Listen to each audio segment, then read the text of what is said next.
What's up, my friend? Welcome to the Finding Direction podcast. My name is Stu Massengill, and I'm here every single week to bring you a passionate guest or message dedicated to helping you find your purpose so that you can live a life full of passion, fulfillment, and happiness. From the bottom of my heart, thank you for hanging out with me, and let's dive in.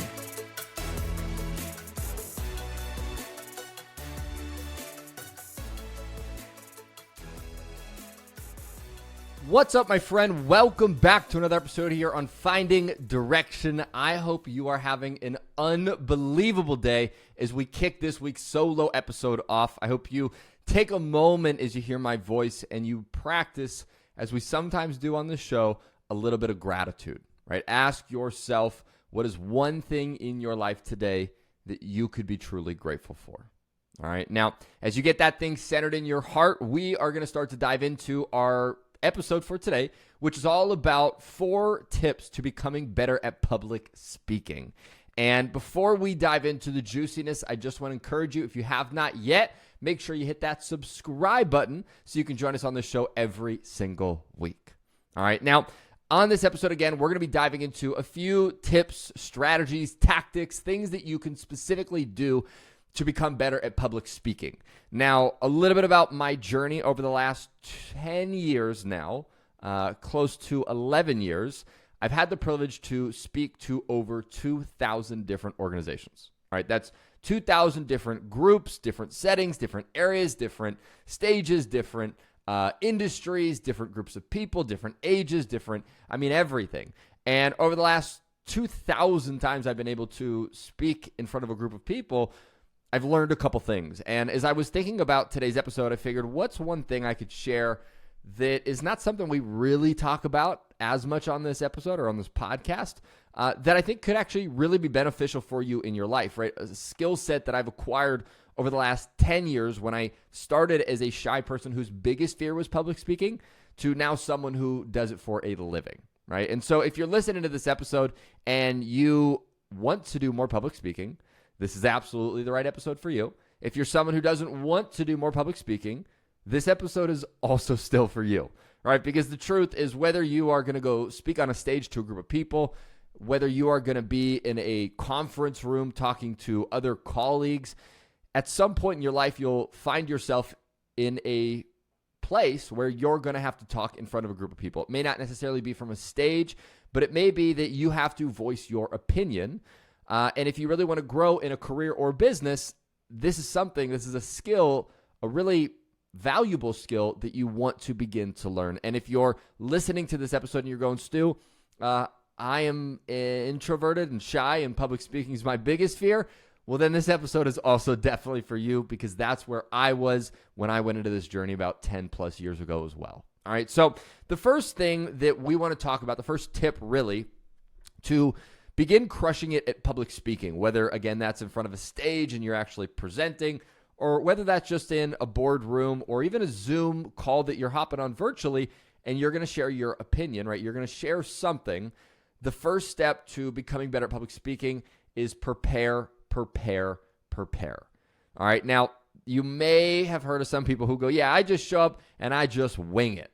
Now, for some people, and when I say some people, I mean maybe 1% of people, this works, right? They show up, they have nothing, and all of a sudden out of thin air, they can talk about something for 12 hours, right? That's, I would say, about 1% of people. For the other 99% of people like me and maybe you, we have to prepare for what it is that we're going to do. So, for example, if you have a talk, let's say that you're going to give, or you're going to hop on a Zoom call and you're going to share, some information, what you want to begin to do before you get to that is, I tell people, get in at least a minimum of 5 to 10 reps.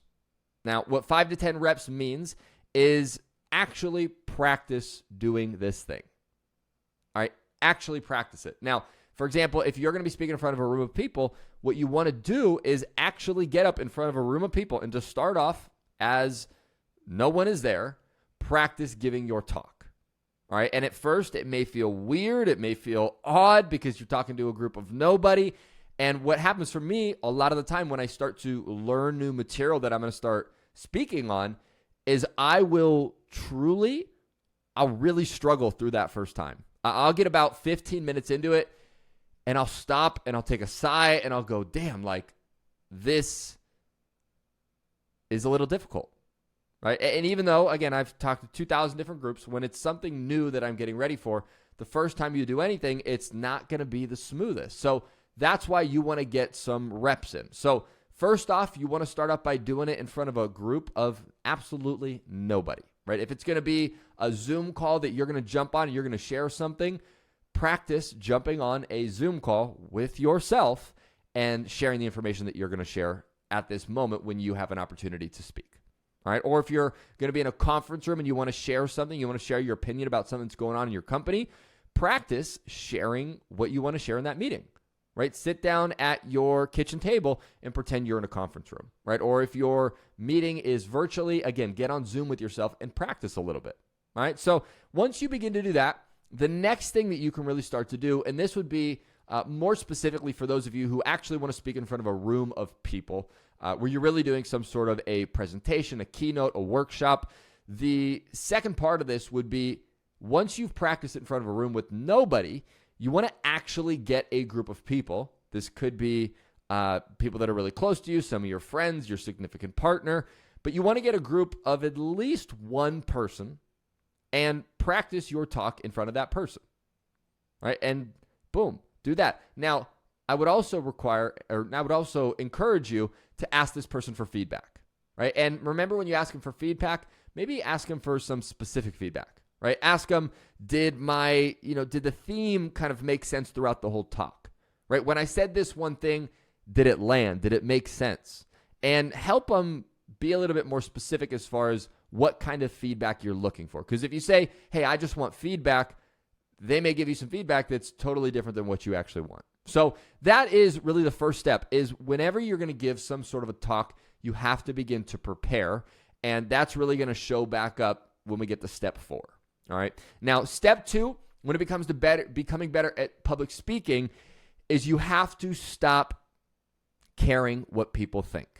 All right. This may be one of the biggest things that stops everybody from speaking, right? When I was first getting into public speaking, my biggest fear was if I got up on stage and said something stupid, like, what's everybody going to think about me? Are they going to think I'm an idiot? Are they going to think I don't know how to talk? Are they going to judge me? Are they going to reject me? Are they going to not like me? And I had all this fear of, if I get up and say something and look stupid, my world is going to melt, right? It's going to explode, right? It's everything's going to go downhill. And what's interesting is I had a mentor early in my life. His name was Bob Proctor. And I remember this moment where I was at one of his seminars that he was doing, and he was standing on the stage talking about public speaking. And as he's standing there on stage, he's going, you know what? I am so at peace when I am on stage. He goes, I could literally fall asleep in front of a room of people while I'm giving a speech. He goes, I'm so at peace, I could just sit here and I could fall asleep. Right now, for most people, that is not the experience. But what he continued to say is, he goes, the reason that when I'm up here, I'm so at peace is because, he goes, so many times when people speak, what's happening, and the reason there's that fear, is because you think everybody is thinking about you. And what Bob taught me that day that I've continued to carry throughout my life is that, number one, a lot of people aren't actually consciously thinking. And number two, if they are thinking, they're definitely not thinking about you. Right? They have so many things going on in their life. When you're up there, they may be thinking about what they're going to have for lunch today. They may be thinking about this big problem that just happened in their life that they have to deal with. They may be thinking about the argument they had with a friend the other day, right? They may be thinking about, man, my armpits are sweaty and it's hot in this room, right? Like, they're going to be thinking about so many things other than you. So when you're in front of the room, stop caring what people think about you, because the reality is no one is really thinking about you. Right? Even as you're talking, they're filtering your talk through their own experiences in their life. So when you say something, they're hearing it, but they're not really thinking about you that much, right? And after the speech, when you're done giving the talk or you're in the conference room, they're going to move on to something else in their life. So stop caring what people think when you get up on stage. And that leads us to point 3, which is going to help you stop caring about what people think when you get in front of the room, or when you're in the conference room and you're sharing something. And the third tip to becoming better at public speaking is know your stuff and be confident in what you are saying. Right? Know your stuff and be confident in what you're saying. So when you get in front of a room, sometimes what I noticed used to happen to myself is I would prepare something. I said, this is what I'm going to say. And what if I get up there and people don't agree or disagree, or people don't like what I said? When the reality is, when you go give a talk, you want to form an opinion of what you believe is to be true.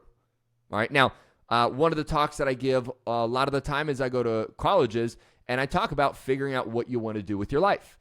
Now, for me, I have my own experiences that have helped me create an idea of what you really need to do to get clear on what you want to do with your life, do something you enjoy, and actually make it happen. And so when I go in front of a room, I'm not sharing this to say, hey, does everybody agree with this? Do you guys think this is right? Do you believe this? Like, when I'm going in front of the room, I'm saying, this is what I believe. And if you agree with me, awesome. And if you don't agree with me, that's okay too.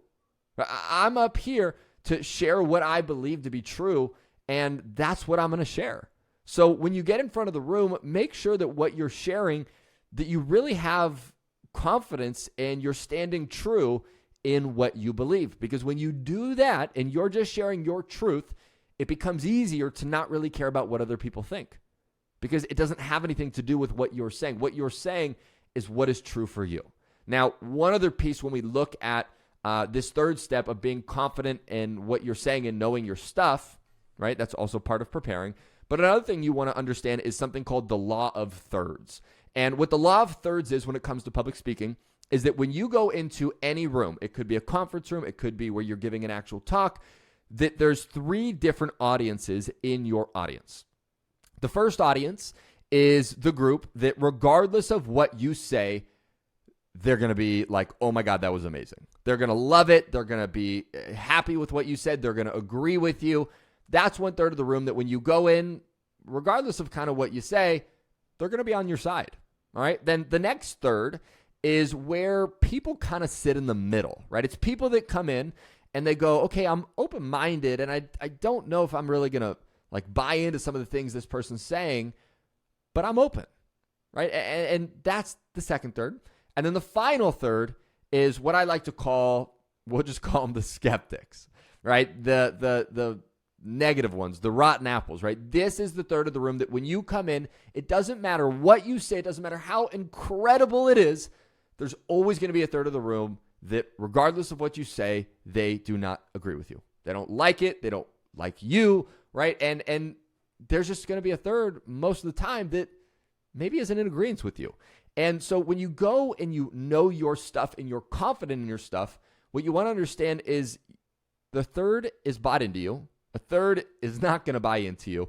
And that third in the middle, that's really the third that you're going to be talking to most directly, right? Because that's the third that's kind of on either side, right? What you don't want to do is if you're talking to a group and you have your thirds and there's one person in the room that's just negative and they're rude and they don't agree with anything, what some people will do sometimes is they'll spend so much energy on that person trying to get that person to be on the other third where they're in agreement with what they're saying. But the reality is they're part of the third that regardless of what you say, they're never going to buy into what you're saying. So rather than giving that person all the attention and taking away from everybody else's experience in the room, what you want to do is focus on that middle third that's kind of in that happy medium of maybe they'll agree with you, maybe they won't, but they are open-minded to agreeing with you and hearing what you're saying. All right, so that's, again, the law of thirds when it comes to speaking. And the final fourth tip that I want to share with you, and I would say, in my opinion, this is what makes the difference between a good speaker and an incredible speaker. And what it is the fourth step is learning to ebb and flow in the energy in the room. All right, learning to ebb and flow in the energy in the room. I believe that if you want to be an incredible public speaker, what you have to begin to do is you have to know your stuff so well. Again, going back to step 1, prepare, prepare, prepare. You have to know your stuff so well. You have to prepare so well that the moment you finally step on that stage, you can forget everything that you practiced and just allow yourself to be present in the energy of the audience. And you don't forget everything like you're not going to say it, but it's that you've practiced it so much that it sits in your unconscious, not your conscious, right? Sometimes you see people and they go to give a talk And half of the talk, they're on stage thinking, oh, what am I going to say next? What was I going to say after this? What am I going to do after I made that point? This is the thing that I need to focus on next. And they're so in their head thinking what they're going to say next that they're not actually in the energy of the room in which they're speaking with. And when that happens, you lose a connection with the audience, right? You're not really there with them, right? You want to find someone who's an incredible speaker. It's that they are there in that present moment with that group, in that energy. They can ebb and flow in it. They can have a little bit of fun with that energy. And they know their stuff because they prepared. But they don't have to focus on what they're going to say because they know it so well.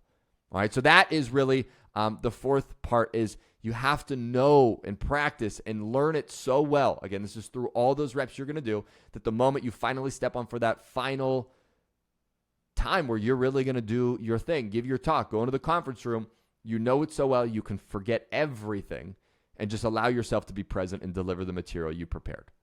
All right, that is the fourth, the final step. And if there's actually one fifth final step I could give you that I believe to be massively valuable when it comes to being an incredible public speaker is making whatever the experience you have interactive, right? A lot of studies show that if people listen passively, they retain about 10% of information versus if they interact, they write things down, they say things back out loud, that their retention goes up to about 90%.